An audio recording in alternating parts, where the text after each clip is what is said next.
ಏನೋ ಇದು ಪ್ರೇಮ ಪತ್ರ ಅಲ್ಲಿ ಲವ್ ಲೆಟರ್ ಯಾರ್ದು ಅನ್ಕೊಂಡಿದ್ಯಾ? ಕಿರಣ್ ಕೈಲಿ ಬರ್ಸಿರೋದು.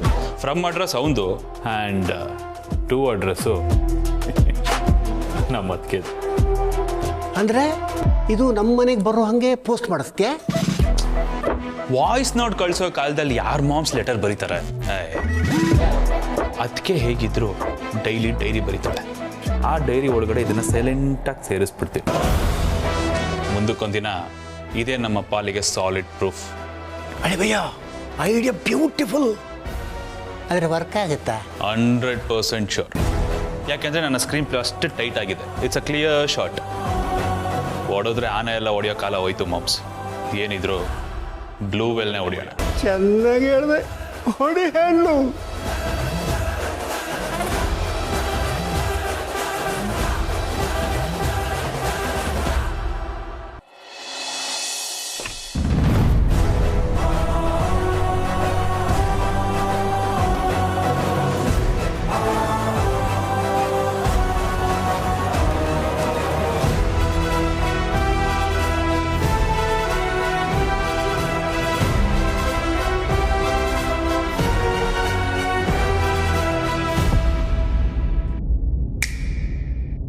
ಇದೇ ಅವಳ ಡೈರಿ ಬುಕ್.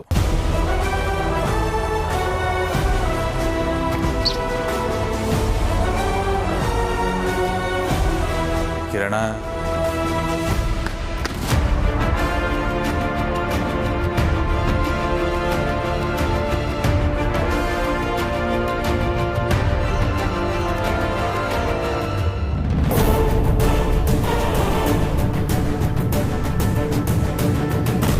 ಜೈ,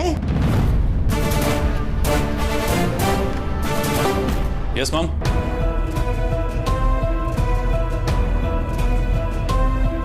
ನೀನ್ಯಾಕೆ ಗೌತಮ್ ರೂಮಿಂದ ಬರ್ತಾ ಇದ್ದೆ? Nothing mom. ಅಣ್ಣ ರೂಮಲ್ಲಿ ಇಡೋದಕ್ಕೆ ಅಂತ ಒಂದು ಫೈಲ್ ಕೊಟ್ಟಿದ್ದ, ಅದನ್ನ ಇಟ್ಬಿಟ್ಟು ಬರ್ತಾ ಇದ್ದೀನಿ ಅಷ್ಟೇ. ಫೈಲ್ ಇಟ್ಟು ಬರೋನು ನೀನ್ಯಾಕೆ ಕಳ್ಳನ್ ಥರ ಬರ್ತಾ ಇದೆಯಾ? What is this mom? ಕಳ್ಳನ್ ಥರನ? ನಾನು ಇಲ್ವಲ್ಲ. ನಿನಗೆ ಯಾಕೆ ಆ ಥರ ಅನ್ನಿಸ್ತು? ನನ್ನ ಮುಂದೆ ಓವರ್ ಸ್ಮಾರ್ಟ್ ಆಗೋದಕ್ಕೆ ನೋಡಬೇಡ. ನಿಜ ಹೇಳು, ಏನು ಮಾಡಕ್ಕೆ ಹೊರಟಿದ್ಯಾ? ನೀನೇನೋ ಮಾಡ್ತಾ ಇದೀಯ ಅಂತ ನನಗೆ ಅನ್ನಿಸ್ತಾ ಇದೆ. ಏನು ಮಾಡ್ತಾ ಇದೀಯ ಅಂತ ನನ್ನ ಹತ್ರ ಹೇಳು. ನೀನೇನಾದರೂ ತೊಂದರೆಯಲ್ಲಿ ಸಿಕ್ಕಾಕೊಂಡ್ರೆ ನಿನ್ನ ಹೆತ್ತ ತಪ್ಪಿಗೆ ನಾನೇ ಬರಬೇಕು ನಿನ್ನನ್ನು ಬಚಾವ್ ಮಾಡೋದಕ್ಕೆ. ಕಮಾನ್ ಮಾಮ್, ಆ ಥರ ಎಲ್ಲ ಏನೂ ಇಲ್ಲ. ಸುಮ್ಮನೆ ಓವರಾಗಿ ಏನೇನೋ ಥಿಂಕ್ ಮಾಡಬೇಡ. ಆರಾಮಾಗಿರು.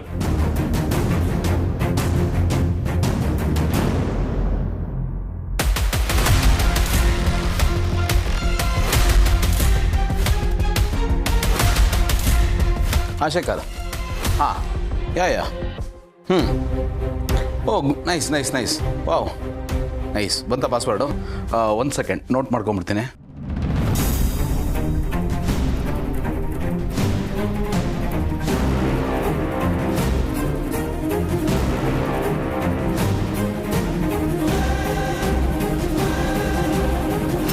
Tell me.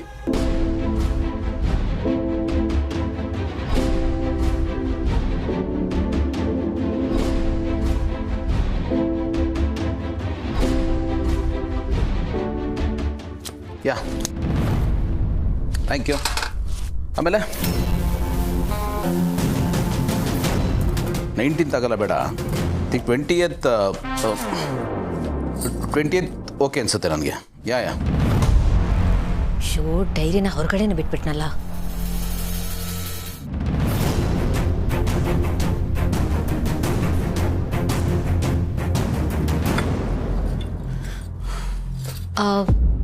ಆಫೀಸ್ ಹೋಗೋದಕ್ಕೆ ಲೇಟ್ ಆಗೋಗ್ಬಿಡುತ್ತೆ. ಫಸ್ಟ್ ನೀವು ರೆಡಿ ಆಗಿಬಿಡಿ, ಆಮೇಲೆ ನಾನು ರೆಡಿ ಆಗ್ತೀನಿ. ಓಕೆ.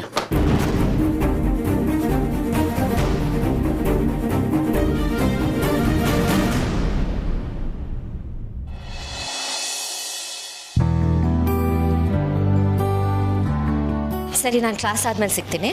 ಕ್ಲಾಸ್ಗಾ? ಟ್ರೈನಿಂಗ್. ಓಕೆ.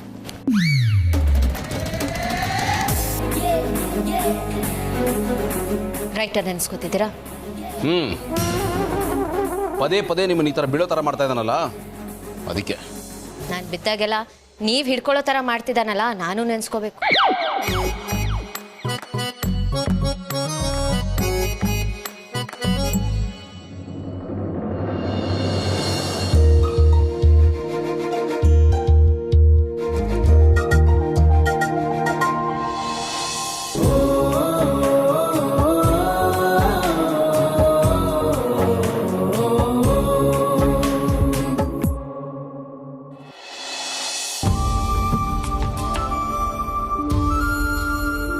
ಮಹಿ ಏನು ಅಷ್ಟೊಂದು ಕಾನ್ಸಂಟ್ರೇಟ್ ಮಾಡಿ ವರ್ಕ್ ಮಾಡ್ತಿದ್ಯಾ? ಟಿಕೆಟ್ ನೋಡ್ತಾ ಇದ್ದೀನಿ. ಟಿಕೆಟಾ? ಏನು ಟಿಕೆಟ್? ನಾವಿಬ್ರು ಒಂದು ಟ್ರಿಪ್ ಪ್ಲಾನ್ ಮಾಡೋಣ ಅಂತ. ಟ್ರಿಪ್ಪಾ? ಹಾಂ, ಸ್ಪೆಷಲ್ ಟ್ರಿಪ್ಪು. ನಾವಿಬ್ರು ಸೆಕೆಂಡ್ ಹನಿಮೂನ್ಗೆ ಹೋಗೋಣ ಅಂತ. ಏನು ಹೇಳ್ತಿದ್ಯಾ ಮಹಿ? ಸೆಕೆಂಡ್ ಹನಿಮೂನ? ಹಾಂ, ಯಾಕೆ ಹೋಗಬಾರ್ದು? ಅಣ್ಣ ಅತ್ತಿಗೆ ಹೋಗ್ತಿದ್ದಾರೆ, ಅವರೇ ಹೋಗ್ತಿದ್ದಾರೆ ಅಂದಮೇಲೆ ನಾವು ಇನ್ನೊಂದ್ಸಲ ಹನಿಮೂನ್ಗೆ ಹೋದ್ರೆ ತಪ್ಪೇನು? ಲಾಸ್ಟ್ ಟೈಮ್ ಹೋಗಿದ್ದು ಹೋದಾಗೆ ಅನ್ನಿಸ್ತಾ ಇಲ್ಲ.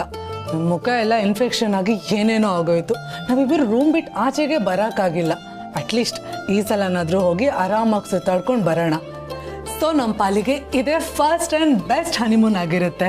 ಲಾಸ್ಟ್ ಟೈಮ್ದು ಒಂಥರ ಟ್ರಯಲ್ ವಾಶ್ ಒಂಥರ ಊಫಿ ಅದು. Get ready for the honeymoon. ಆದರೆ ಮಹಿ, ಆಫೀಸ್ನಲ್ಲಿ ತುಂಬಾ ವರ್ಕ್ ಇದೆ. ಅದು ಅಲ್ಲದೆ ಮದುವೆಗೆ ಅದಕ್ಕೆ ಇದಕ್ಕೆ ಅಂತ ತುಂಬಾ ಲೀವ್ಸ್ ತೊಗೊಂಡ್ಬಿಟ್ಟಿದ್ದೀನಿ. ಲೀವ್ ಬ್ಯಾಲೆನ್ಸ್ ಇಲ್ಲ. ಈಗ ಮತ್ತೆ ಈ ಟ್ರಿಪ್ಪಿಗೋಸ್ಕರ ಲೀವ್ ಹಾಕೋದು ಅಂದರೆ ಚಾನ್ಸೇ ಇಲ್ಲ. I am really sorry. Please ಜೀವ, ಲಾಸ್ ಆಫ್ ಪೇ ಆದರೂ ಪರವಾಗಿಲ್ಲ, ನೀನು ಲೀವ್ ತಗೋ, ನಾವು ಹನಿಮೂನ್ಗೆ ಹೋಗೋಣ. ಏನು ಹೇಳ್ತಿದ್ಯಾ ಮಹಿ ನೀನು? ಮಂತ್ ಎಂಡ್ ಆಫೀಸ್ನಲ್ಲಿ ತುಂಬಾ ವರ್ಕ್ ಇದೆ. ಇಂಥ ಟೈಮ್ನಲ್ಲಿ ನಾವು ಲಾಸ್ ಆಫ್ ಪೇ ಹಾಕಿದ್ರೆ ಆ್ಯಸ್ ಎನ್ ಎಂಪ್ಲಾಯಿ ನನ್ನೊಂದು ಗುಡ್ ವಿಲ್ ಇರುತ್ತೆ, ಅದು ಹಾಳಾಗುತ್ತೆ. ನೋಡು, ಬಿ ಸೀರಿಯಸ್. ಟ್ರಿಪ್ಗೆ ಆಮೇಲೂ ಹೋಗ್ಬೋದು, ಅದೇನು ಇಂಪಾರ್ಟೆಂಟ್ ಅಲ್ಲ. ಸ್ಟಾಪ್ ಆ್ಯಕ್ಟಿಂಗ್ ಸಿಲ್ಲಿ. ಛೇ, ಇವನೊಳ್ಳೆ 28 ವರ್ಷಕ್ಕೆ ಒಳ್ಳೆ 70 ವರ್ಷದ ಮುದ್ಕುನ್ ಥರ ಆಡ್ತಾನೆ. ಮೂಡೆಲ್ಲ ಹಾಳಾಗೋಯ್ತು. Interpersonal skills are essential in workplaces as they enable effective communication, collaboration, and Excuse me. May I come in? please bani.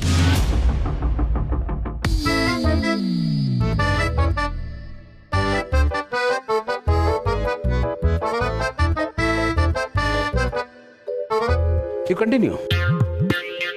Please.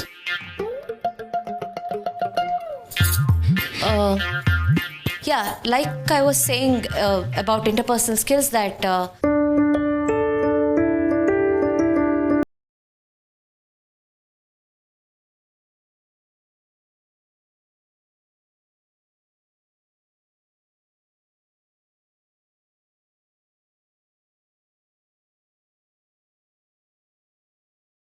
ನಮ್ಮ ಬಾಸ್ ನೋಡಿ ಸರ್, ಒಳ್ಳೆ ಸಿನ್ಸಿಯರ್ ಸ್ಟೂಡೆಂಟ್ ಥರ ಪಾಠ ಕೇಳ್ತಾ ಇದ್ದಾರೆ.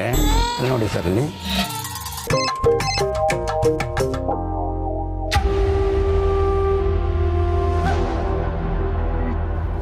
ಏನಳೆ ಬೈ ಇದೆಲ್ಲ? ಏನು ನಡೀತದೆ ಇಲ್ಲಿ? ಇವರಿಬ್ರು ಜೀವನದಲ್ಲಿ ಕ್ಲೋಸ್ ಆಗಲ್ಲ ಅಂತ ತಿಳ್ಕೊಂಡ್ರೆ ತುಂಬ ಹತ್ರ ಆಗ್ತಿದಾರಲ್ಲೋ.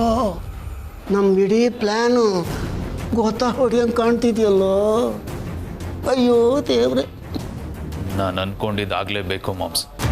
ಅದಕ್ಕೋಸ್ಕರ ನಾನು ಯಾವ ಲೆವೆಲ್ಗೆ ಬೇಕಾದರೂ ಹೋಗ್ತೀನಿ, ಏನು ಬೇಕಾದರೂ ಮಾಡ್ತೀನಿ. ನಾವು ಅಂದ್ಕೊಂಡಿದ್ದೆಲ್ಲ ಆಗೇ ಆಗುತ್ತೆ.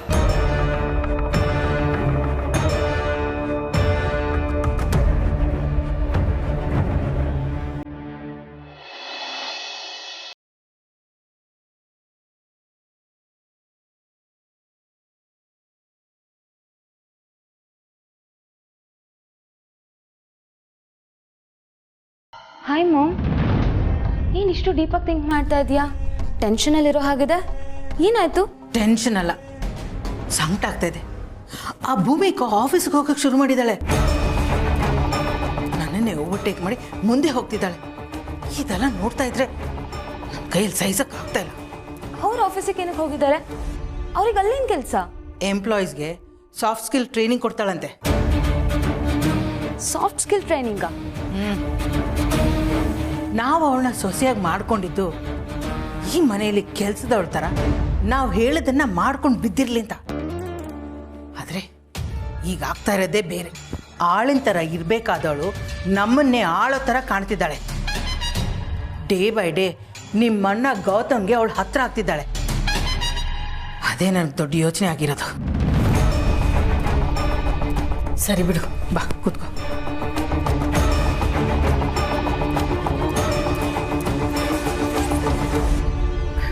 ಏನು ಬಂದಿದ್ದು? ಅದು ಮಾಮ್, ನನ್ಗಲ್ಲಿರೋದಕ್ಕೆ ಆಗ್ತಾ ಇಲ್ಲ. ಅರುಣಿಗೆ ಬೇರೆ ಫಿನಾನ್ಷಿಯಲಿ ತುಂಬಾ ಪ್ರಾಬ್ಲಮ್ ಆಗಿದೆ.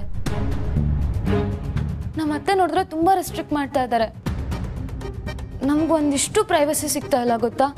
ಎಲ್ಲ ರೀತಿಯಲ್ಲೂ ತುಂಬ ಕಷ್ಟ ಆಗ್ತಾ ಇದೆ ಮಾಮ್. ಉಸಿರು ಕಟ್ದಂಗೆ ಆಗ್ತಾ ಇದೆ. ಮಾಮ್ ಪ್ಲೀಸ್ ಮಾಮ್, ಏನಾದರೂ ರೀಸನ್ ಹೇಳಿಬಿಟ್ಟು ನನ್ನನ್ನು ಇಲ್ಲಿ ಕರೆಸ್ಕೊಂಬಿಡು. ನನಗೆ ಅಲ್ಲಿರೋದಕ್ಕೆ ತುಂಬಾ ಕಷ್ಟ ಆಗ್ತಾ ಇದೆ. ಪ್ಲೀಸ್ ಮಾಮ್, ಪ್ಲೀಸ್ ಮಾಮ್, ನೀನೇ ಏನಾದರೂ ಮಾಡಬೇಕು. ಆಗಲ್ಲ ಅಂತ ಮಾತ್ರ ಹೇಳಬೇಡ. ಸರಿ, ಗೌತಮ್ ಹತ್ರ ಮಾತಾಡಿ ಇದಕ್ಕೆಲ್ಲ ಒಂದು ವ್ಯವಸ್ಥೆ ಮಾಡ್ತೀನಿ. ಆದರೆ ಇದಕ್ಕೆಲ್ಲ ನನಗೊಂದು 2-3 ದಿನ ಟೈಮ್ ಬೇಕಮ್ಮ. ನೀನೊಂದು ರೀತಿಯಲ್ಲಿ ಮನೆಗೆ ಬಂದರೆ ಒಳ್ಳೆಯದೇ.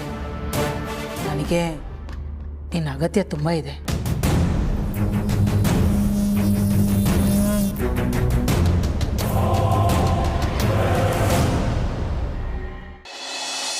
These interpersonal skills are foundation for creating a collaborative, respectful and thriving work atmosphere. ಇದಿಷ್ಟು ಇವತ್ತಿನ ಟಾಪಿಕ್. ಇದು ನಿಮಗೆ ಹೆಲ್ಪ್ ಮಾಡುತ್ತೆ to understand and appreciate the power of soft skills. Unfortunately ನಮ್ಮ ಸ್ಕೂಲ್ ಕಾಲೇಜಸ್ ಅಲ್ಲಿ ಸಾಫ್ಟ್ ಸ್ಕಿಲ್ಗೆ ಅಷ್ಟೊಂದು ಇಂಪಾರ್ಟೆನ್ಸ್ ಕೊಡೋದಿಲ್ಲ. ಸೊ ಓವರ್ ದ ಟೈಮ್ ನಾವು ಈ ಸಾಫ್ಟ್ ಸ್ಕಿಲ್ಸ್ನ ಕಲಿಯೋದು ಆನ್ ದ ಜಾಬ್. ಆಗೇನಾಗುತ್ತೆ, ಮಿಸ್ಟೇಕ್ಸ್ ಆಗುತ್ತೆ. ಆ ಮಿಸ್ಟೇಕ್ಸ್ ನಿಮ್ಮಿಂದ ಆಗಬಾರ್ದು ಅಂತ ನಾನು ಭಾವಿಸ್ತೀನಿ. ಕೊನೆಯದಾಗ ಒಂದು ಮಾತು, ಈಗ ನಾನು ಹೇಳಿರೋ ಸಾಫ್ಟ್ ಸ್ಕಿಲ್ಸು ನೀವು ನಿಮ್ಮ ವರ್ಕ್ ಲೈಫಲ್ಲಿ ಅಟ್ಯಾಕ್ ಮಾಡ್ಕೊಂಡಿದ್ದೆ ಆದರೆ, ನೀವು ಅದರಲ್ಲಿ ಎಕ್ಸ್ಪರ್ಟ್ಸ್ ಆದರೆ, you will be a rock star. You will be a star. Exactly. All the best. ನಾನು ನಿಮ್ಮನ್ನು ನಾಳೆ ಭೇಟಿ ಮಾಡ್ತೀನಿ. Thank you so much. Thank you.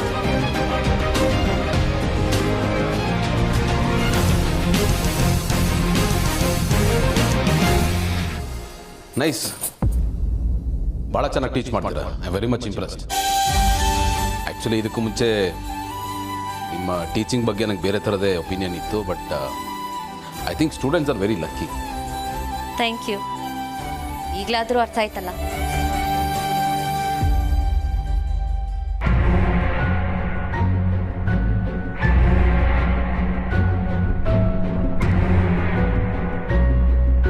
ಬನ್ನಿ. ಎಕ್ಸ್ಕ್ಯೂಸ್ ಮೀ ಮೇಡಮ್, ಒಂದು ಡೌಟ್ ಇತ್ತು. ನೀವು ಡೌಟ್ನ ಕ್ಲಿಯರ್ ಮಾಡಿ. ಅಲ್ಲಿ ಇಲ್ಲ ಇರಿ. No, it's okay, carry on.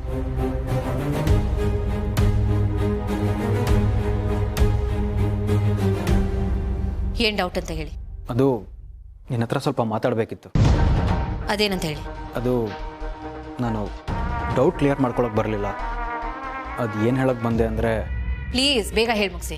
ಭೂಮಿ, ನನ್ನ ಮತ್ತು ಶ್ರುತಿ ನಡುವೆ ಸ್ವಲ್ಪ ಪ್ರಾಬ್ಲಮ್ ಆಗಿದೆ.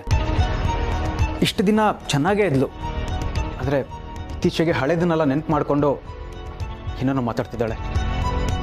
ಅಷ್ಟೇ ಅಲ್ಲ ಭೂಮಿ, ನಾನು ಬೇರೆ ಏನೋ ಉದ್ದೇಶ ಹಿಡ್ಕೊಂಡು ಇಲ್ಲಿ ಬಂದು ಕೆಲಸ ಮಾಡ್ತಿದ್ದೀನಿ ಅನ್ನೋ ಥರ ತುಂಬಾ ಟಾರ್ಚರ್ ಕೊಡ್ತಾಳೆ. ಆ್ಯಕ್ಚುಲಿ ನಾನು ಇದನ್ನೆಲ್ಲ ಅವಳಿಗೋಸ್ಕರ, ನಮ್ಮ ಫ್ಯೂಚರ್ನ ಸೆಕ್ಯೂರ್ ಮಾಡೋದಕ್ಕೋಸ್ಕರ ಮಾಡ್ತಿದ್ದೀನಿ ಅಂತ ಅವಳಿಗೆ ಅರ್ಥನೇ ಆಗ್ತಾಯಿಲ್ಲ. ಅವಳಿಗೆ ಸ್ವಲ್ಪ ನೀನೇ ಬುದ್ಧಿ ಹೇಳ್ತೀಯ? ನೀನು ಹೇಳಿದ್ರೆ ಅವಳು ಖಂಡಿತ ಕನ್ವಿನ್ಸ್ ಆಗ್ತಾಳೆ. ಅವಳು ತುಂಬಾ ವಿಚಿತ್ರವಾಗಿ ಆಡ್ತಿದ್ದಾಳೆ. ಏನೇನೋ ಅನ್ನೆಸೆಸರಿ ಕಮೆಂಟ್ಸ್ ಪಾಸ್ ಮಾಡ್ತಿರ್ತಾಳೆ. ಇತ್ತೀಚೆಗಂತೂ ತುಂಬಾ ಜಾಸ್ತಿ ಆಗಿದೆ. Not able to handle it.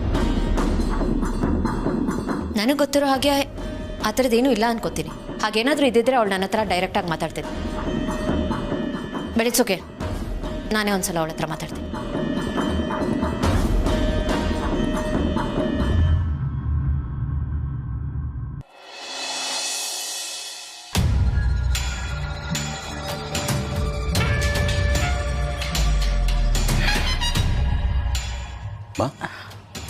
ಕೂತ್ಕೋ ಗೌತಮ್. ಗೌತಮ್, ನಿನ್ನ ಹತ್ರ ಒಂದು ವಿಷಯ ಹೇಳಬೇಕಾಗಿತ್ತು. ಹೇಳಿ. ಆದರೆ ಹೇಗೆ ಹೇಳೋದು ಅಂತ ಗೊತ್ತಾಗ್ತಾ ಇಲ್ಲ. ಹೇಳಿದೆ, ನನಗೆ ಬೇರೆ ವಿಧಿನೂ ಇಲ್ಲ. ಒಂದು ಸ್ವಲ್ಪ ಪ್ರಾಬ್ಲಮ್ ಆಗಿದೆ. ಯಾಕಮ್ಮ, ಯಾರಿಗೇನಾಯ್ತು? ಗಾಬರಿ ಆಗಬೇಡ. ನಾನು ಹೇಳೋದು ಸ್ವಲ್ಪ ಸಮಾಧಾನವಾಗಿ ಕೇಳಿಸ್ಕೊ. ಅಶ್ವಿನಿ ಮನೆಗೆ ಬಂದಿದ್ಲು. ಅರುಣ್ಗೆ ಫೈನಾನ್ಷಿಯಲಿ ಏನೋ ಪ್ರಾಬ್ಲಮ್ ಆಗಿಬಿಟ್ಟಿದೆ ಅಂತೆ. ಇಂಥ ಪರಿಸ್ಥಿತಿಯಲ್ಲಿ ಅವಳನ್ನ ಅಲ್ಲಿ ಯಾಕೆ ಬಿಡಬೇಕು? ಅವಳನ್ನ ಇಲ್ಲಿಗೆ ಕರ್ಕೊಂಡು ಬರೋಣ.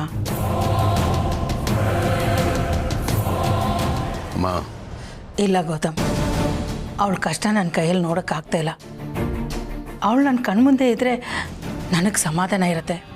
ಅವಳಿಲ್ಲಿ ಸುಖವಾಗಿ ಬೆಳೆದವಳು ಅಂಥದ್ರಲ್ಲಿ ಇವತ್ತು ಎಷ್ಟು ಕಣ್ಣೀರು ಹಾಕಿದ್ಲು ಗೊತ್ತಾ. ಅದು ನೋಡಿ ನಾನು ಕೈಯಲ್ಲಿ ತಡ್ಕೊಳಕ್ಕಾಗಲಿಲ್ಲ. ಮನ್ಸಿಗೆ ತುಂಬಾ ಕಷ್ಟ ಆಯ್ತಪ್ಪ.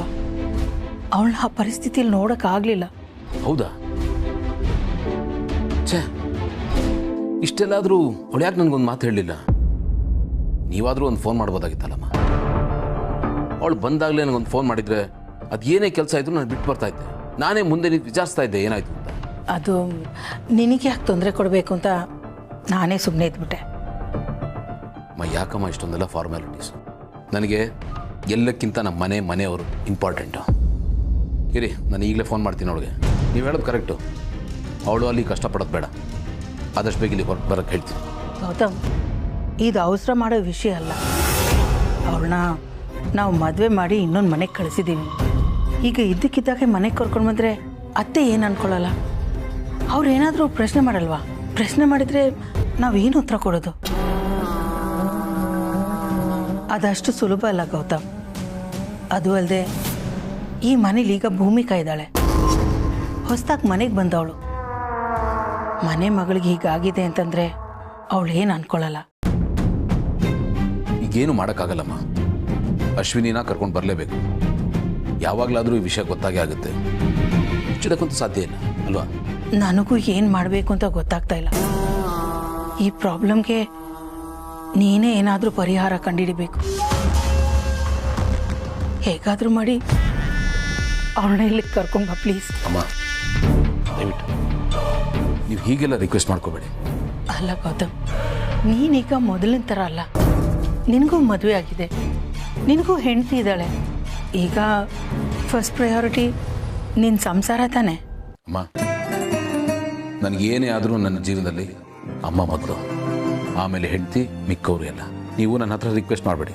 ಹೀಗಾಗಬೇಕು ಅಂತ ಆರ್ಡರ್ ಮಾಡಿ, ನಾನು ನಡೆಸ್ಕೊಡ್ತೀನಿ.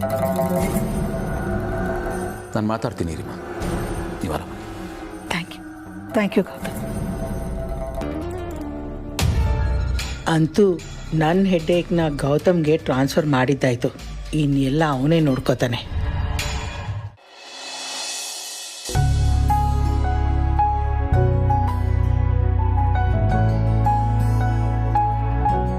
ಅಜ್ಜಿ, ನಿಮ್ಮ ಹತ್ರ ಒಂದು ವಿಷಯ ಹೇಳಬೇಕಾಗಿತ್ತು. ಏನೋ ಗುಂಡು? ಅದೇ ನಮ್ಮ ಅಶ್ವಿನಿ ಗಂಡ ಅರುಣ್ ಇದಾನಲ್ಲ, ಅವನ ಪರಿಸ್ಥಿತಿ ಸದ್ಯಕ್ಕೆ ಸರಿ ಇಲ್ವಂತೆ. ಅಯ್ಯೋ ಶಿವನೇ, ಅವ್ರಿಗೇನಾಯ್ತು? ಚೆನ್ನಾಗೇ ಇದ್ರಲ್ಲ. ಆ ಥರದ್ದೆಲ್ಲ ಏನಿಲ್ಲ ಅಜ್ಜಿ. ಅರುಣ್ ಬಿಸ್ನೆಸ್ ಮಾಡೋದು ನಿಮ್ಗೆ ಗೊತ್ತೇ ಇದೆ. ಆ್ಯಂಡ್ ಬಿಸ್ನೆಸ್ ಅಂದಮೇಲೆ ಈ ಲಾಭ ನಷ್ಟ ಇವೆಲ್ಲ ಕಾಮನ್ನು. ಅವನಿಗೆ ಬಿಸ್ನೆಸ್ಸಲ್ಲೇನೋ ನಷ್ಟ ಆಗಿ ತುಂಬ ಕಷ್ಟದಲ್ಲಿದ್ದಾನಂತೆ. ಅದಕ್ಕೆ ಎಲ್ಲ ಸರಿ ಹೋಗೋವರೆಗೂ ಅಶ್ವಿನಿನ ನಮ್ಮ ಮನೆ ಕರ್ಕೊಂಬರೋಣ ಅಂತ. ದಯವಿಟ್ಟು ನೀವು ಇದಕ್ಕೆ ಬೇಡ ಅನ್ಬಾರ್ದು. ಅದೇಗೋ ಹೀಗಾಗತ್ತೆ. ಹಾಂ, ಮದುವೆ ಮಾಡಿ ಕಳಿಸ್ಕೊಟ್ಟಿದ್ದೀವಿ. ಈಗ ಅವಳನ್ನ ಕರ್ಕೊಂಡು ಬಂದು ಮನೇಲಿ ಇಟ್ಕೊಂಡ್ರೆ ಅವಳ ಗಂಡ ಏನು ಅನ್ಕೊಳ್ಳಲ್ಲ, ಅವ್ರ ಮನೆಯವರೆಲ್ಲ ಏನು ಅನ್ಕೊಳ್ಳಲ್ಲ, ನೋಡಿದ 4 ಜನ ಏನು ಅನ್ಕೊಳ್ಳಲ್ಲ. ಹಾಂ, ದೊಡ್ಡವರಾದ ನಾವು ಇದ್ರ ಬಗ್ಗೆನೂ ಸ್ವಲ್ಪ ಯೋಚನೆ ಮಾಡಬೇಕಲ್ವಾ?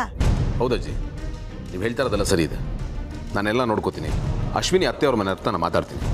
ಎಲ್ಲರನ್ನೂ ಒಪ್ಪಿಸಿ ನಾನು ಅವಳನ್ನ ಕರ್ಕೊಂಬರ್ತೀನಿ. ನೀವು ಹೂವು ಅನ್ನಿ ಸಾಕು, ಮಿಕ್ಕಿದೆಲ್ಲ ನಾನು ನೋಡ್ಕೋತೀನಿ. ಸರಿಯಪ್ಪ, ನೀನು ಇಷ್ಟು ಹೇಳ್ತಿದ್ಯಾ ಅಂದಾಗ ಇನ್ನು ನಾನೇನು ಹೇಳಲ್ಲ. ನಿನ್ನ ಮನಸ್ಸಿಗೆ ಹೇಗೆ ಅನ್ಸುತ್ತೋ ಹಾಗೆ ಮಾಡು. ಥ್ಯಾಂಕ್ಸ್ ಅಜ್ಜಿ.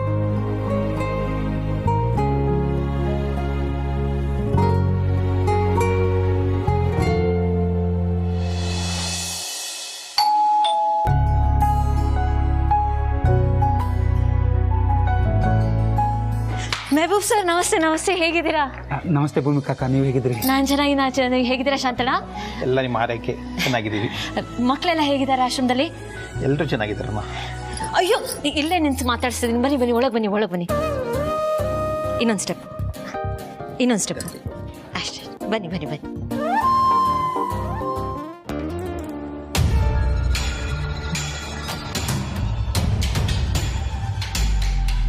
ನಮಸ್ಕಾರ. ನಮಸ್ತೆ ಸಾಹೇಬ್ರಿಗೆ. ಹೇಗಿದ್ದೀರಿ ಸರ್? ಚೆನ್ನಾಗಿದ್ದೀರಿ. ಬನ್ನಿ. ಸಿಸ್ಟರ್, ಇವ್ರು ಮತ್ತೆ ಯಾಕೆ ಬಂದರು ಸಿಸ್ಟರ್? ನಮಸ್ತೆ ಸರ್, ಹೇಗಿದ್ದೀರಿ? ಬನ್ನಿ, ಕೂತ್ಕೊಳ್ಳಿ. ನಮಸ್ಕಾರ. ನಮಸ್ತೆ ಅಮ್ಮ, ಹೇಗಿದ್ದೀರಿ? ಚೆನ್ನಾಗಿದ್ದೀನಿ, ನೀವು ಚೆನ್ನಾಗಿದ್ದೀರಾ? ನಿಮ್ಮ ಆಶೀರ್ವಾದದಿಂದ ಚೆನ್ನಾಗಿದ್ದೀವಮ್ಮ. ಕೂತ್ಕೊಳ್ಳಿ. ಇನ್ನೇನಕ್ಕೆ ಡೊನೇಷನ್ಗೋಸ್ಕರ ಬಂದಿರಬೇಕು. ಮತ್ತೆ ಎಲ್ಲ ಹೇಗೆ ನಡೀತಿದೆ? ಎಲ್ಲ ಚೆನ್ನಾಗಿದೆಯಮ್ಮ, ಆದರೆ ನೀನೇನು ಆ ಕಡೆ ಬಂದೇ ಇಲ್ಲ. ಅದು ಈಗಷ್ಟೇ ಮದುವೆ ಆಗಿದೆಯಲ್ಲ, ಒಂಚೂರು ಕೆಲ್ಸಗಳಿತ್ತು. ನಾನು ಬರೋಣ ಅಂತಿದ್ದೆ, ಅಷ್ಟರಲ್ಲಿ ನೀವೇ ಬಂದರೆ ನನಗಂತೂ ತುಂಬ ಖುಷಿ ಆಯಿತು. ಮಕ್ಕಳೆಲ್ಲ ಹೇಗಿದ್ದಾರೆ? ಹೇಮಂತ ಅವ್ನ ಕಾಲು ಏಟ್ ಮಾಡ್ಕೊಂಡಿದ್ನಲ್ಲ, ಈಗ ಪರವಾಗಿಲ್ಲ, ವಾಸಿ ಅದನ್ನ ಓಡಾಡ್ತಿದ್ದಾನ ಈಗ? ತೊಂದರೆ ಏನಿಲ್ಲಮ್ಮ, ಸ್ವಲ್ಪ ನಿಧಾನಕ್ಕೆ ಓಡಾಡ್ತಾ ಇದ್ದಾನೆ ಅಷ್ಟೇ. ಆದಷ್ಟು ಬೇಗ ಸರಿ ಹೋಗ್ತಾನೆ ಅಂತ ಡಾಕ್ಟರ್ ಹೇಳಿದ್ದಾರೆ. ಅಷ್ಟಾದರೆ ಸಾಕು. ಪಾಪ ಲಾಸ್ಟ್ ಟೈಮ್ ನೋಡಿದಾಗ ತುಂಬ ನೋವಲ್ಲಿದ್ದ. ಮಕ್ಕಳಿಗೆ ಏನಾದರೂ ಆದರೆ ನೋಡೋಕ್ಕಾಗಲ್ಲ. ಧನುಷಾ, ಯಾವುದೋ ಸಿಂಗಿಂಗ್ ರಿಯಾಲಿಟಿ ಶೋ ಅಲ್ಲಿ ಆಡಿಷನ್ ಕೊಡೋಕೆ ಹೋಗ್ಬೇಕು ಅಂತಿದ್ದಲ್ಲ, ಏನಾಯ್ತು? ಹೋಗೋದ್ಲಾ? ಸೆಲೆಕ್ಟ್ ಆಗಿದ್ದಾಳೆ. ಪ್ರೋಗ್ರಾಮ್ ಇನ್ನೇನು ಸ್ವಲ್ಪ ದಿವಸದಲ್ಲೇ ಶುರು ಆಗುತ್ತೆ. ಓ ವಾವ್, ದಟ್ಸ್ ಅಮೇಜಿಂಗ್. ನನ್ನ ಕಡೆಯಿಂದ ಅವಳು ಕಂಗ್ರ್ಯಾಚುಲೇಷನ್ಸ್ ಮತ್ತೆ ಆಲ್ ದಿ ಬೆಸ್ಟ್ ಅಂತ ಹೇಳಿ. ಅವಳಿಗೋಸ್ಕರ ನಾನು ರಿಯಾಲಿಟಿ ಶೋ ನೋಡ್ತೀನಿ. ಆಯ್ತಮ್ಮ, ಹೇಳ್ತೀನಿ. ಈಗ ನಾವು ಬಂದಿದ್ದೇನಕ್ಕೆ ಅಂದರೆ, ಸಿಸ್ಟರ್ ನೀನು ಹೇಳ್ದಂಗೆ ಡೊನೇಷನ್ಗೆ ಪೀಟಿಗೆ ಹಾಕ್ತವ್ರೆ. ಕ್ಷಮಸಮ್ಮ ಭೂಮಿ, ಬರೋದೇನೋ ಬಂದ್ಬಿಟ್ಟಿದ್ದೀವಿ, ಆದರೆ ಇದನ್ನು ಹೇಗೆ ಹೇಳೋದು ಅಂತ ಗೊತ್ತಾಗ್ತಾ ಇಲ್ಲ. ಅರೆ ಪ್ಲೀಸ್, ಏನು ಅಂತ ಹೇಳಿ, ಸಂಕೋಚ ಪಡಬೇಡಿ. ನಮ್ಮ ಸ್ಕೂಲ್ ಮಕ್ಕಳು ರೂಮ್ ಇತ್ತಲ್ಲಮ್ಮ, ಹಾ, ಮೊನ್ನೆ ಮಳೆ ಬಂದಾಗ ಆ ಪೋರ್ಷನ್ ಎಲ್ಲ ಬಿದ್ದೋಯ್ತು. ಅಯ್ಯೋ ದೇವ್ರೆ. ಈ ವಿಷಯ ನಿಂಗೆ ಹೇಳಬಾರ್ದು ಅಂತಿದ್ವಿ, ಆದರೆ ಹೊಸ ಬಿಲ್ಡಿಂಗ್ ಕನ್ಸ್ಟ್ರಕ್ಟ್ ಮಾಡೋಕ್ಕೆ ಫಂಡ್ಸ್ ಕಲೆಕ್ಟ್ ಮಾಡ್ತಾ ಇದ್ದೀವಿ. ಸ್ವಲ್ಪ ಡೊನೇಷನ್ ಕೊಡ್ಸೋಕ್ಕಾಗತ್ತಾ ಅಂತ ಕೇಳೋದಕ್ಕೆ ಬಂದ್ವಿ.